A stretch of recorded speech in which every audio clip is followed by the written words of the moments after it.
आता हे दुर्दैव आहे की एकतर ह्या सगळ्या खरात प्रकरणात महिलांच्या बद्दल जे काही व्हिडिओज वगैरे आले ह्याच्यात खूप म्हणजे माझा अजूनही विश्वास बसत नाही की पुरोगामी महाराष्ट्रामध्ये अशी भयानक आणि गलिच्छ अशा गोष्टी होत होत्या.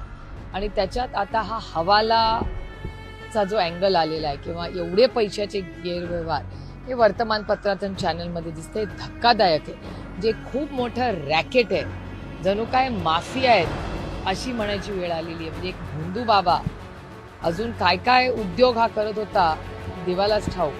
पण भारत सरकार आणि महाराष्ट्र सरकारने या बाबतीमध्ये मला असं वाटतं कुठलंही कॉम्प्रोमाइज किंवा कुठल्याही दबाव जर कोण टाकत असेल तर मला वाटतं ते होता कामा नये. आज महाराष्ट्रामध्ये आमची अपेक्षा आहे की महाराष्ट्राच्या माननीय मुख्यमंत्र्यांनी पारदर्शकपणे हे आत्तापर्यंत जी इन्क्वायरी केली आहे त्याच्यात सातत्य ठेवून महाराष्ट्राच्या माननीय मुख्यमंत्र्यांचे मी आधी आभार मानले.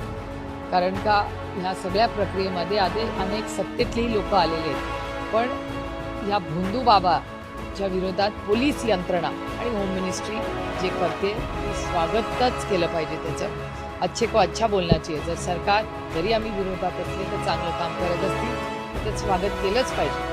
आणि त्याच्यामुळे माननीय मुख्यमंत्री जी पावलं टाकतात त्याचं स्वागत आहे.